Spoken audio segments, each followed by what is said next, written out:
नमस्कार, मैं अनुराग चौधरी। देश पर यदि कोई हवाई हमला होता है तो उस हमले से निपटने के लिए क्या तैयारी है, इसका जायज़ा लेने के लिए आज अंबेडकर नगर में मॉक ड्रिल किया गया।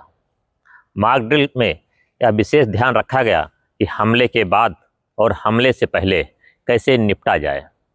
मॉक ड्रिल के दौरान पुलिस लाइन में पुलिसकर्मी, स्वास्थ्य विभाग के कर्मी और सिविल डिफेंस के लोगों ने यह पूर्वाभ्यास किया कि यदि कोई हवाई हमला हम पर होता है तो हम उससे कैसे निपटेंगे और हमले के बाद जो परिस्थितियां होती हैं उससे कैसे निपटा जाएगा। हमले के बाद यदि कोई घायल होता है, कहीं आगजनी होती है या फिर कोई आदमी किसी बिल्डिंग में फंस जाता है तो उसको बचाने के लिए भी पूर्वाभ्यास किया गया।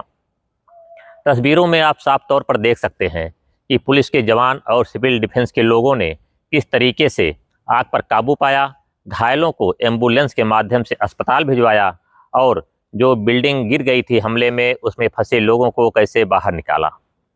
यही नहीं, पूरे अंबेडकर नगर में आज 6 बजते ही जब सायरन बजा तो पूरे ज़िले में ब्लैकआउट हो गया। जो औद्योगिक कारखाने हैं उन पर भी ब्लैकआउट रहा और मॉक ड्रिल में उन लोगों ने भी हिस्सा लिया। पुलिस के जो जवान हैं वो सड़क पर उतरे और सड़कों पर जो गाड़ियाँ चल रही थी उनकी लाइटें बंद कराई गई। खासकर देखा गया कि सड़कों पर शाम 6 बजे के बाद गाड़ियां बहुत कम मात्रा में चलीं और जो गाड़ियां चल रही थीं उसकी लाइटें बंद कराई गई। और खासकर जिला प्रशासन ने सिविल डिफेंस को लेकर जो तैयारी की थी इस मॉक ड्रिल में उसकी सक्रियता भी दिखाई गई। मॉक ड्रिल के दौरान यह देखा गया कि सिविल डिफेंस के जवान काफ़ी प्रशिक्षित नजर आए और उन लोगों ने आपदा से निपटने के लिए जो पूर्वाभ्यास किया गया उसमें काफ़ी अच्छा प्रदर्शन किया। पूरे मामले को लेकर डीएम अनुपम शुक्ला ने अपनी जानकारी भी साझा की है। सरकार के निर्देश पे आज दिनांक 23 जनवरी 2026 को शाम को 6 बजे हम लोग ने पूरे जनपद में मॉक ड्रिल का आयोजन किया है, जो कि बेसिकली वॉर लाइक सिचुएशन अगर आती है तो उसमें किस तरीके से जनता को हैंडल करना है और क्या क्या स्टैंडर्ड ऑपरेटिंग प्रोसीजर करना है, उसका ये मॉक ड्रिल था।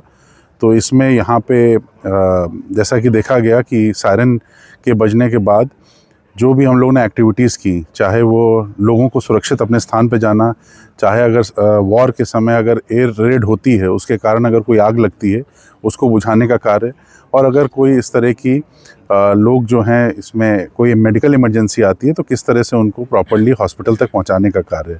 साथ ही जब एयर रेड होती है तो ये इम्पॉर्टेंट है कि हम लोग अपनी लाइट्स ऑफ रखें जिससे कि उनको टारगेट की विजिबिलिटी कम रहे, जो भी एनिमी है। तो आपको पता है कि हमारे यहाँ एनटीपीसी जैसे इम्पॉर्टेंट इस्टेब्लिशमेंट्स हैं जिनको हमें बचाने की आवश्यकता है, तो वहाँ पर भी इस तरह की कार्रवाई की गई और आज यहाँ पुलिस लाइन में भी हम लोगों ने ये ड्रिल की है। तो जनता से मेरा यही अनुरोध है कि इस ड्रिल को अपने यहाँ ज़रूर इसको समझ लें, कैसे इसको करना होता है, जब एक्चुअल सिचुएशन आए तो अपने आप को किस तरह सुरक्षित रख सकें।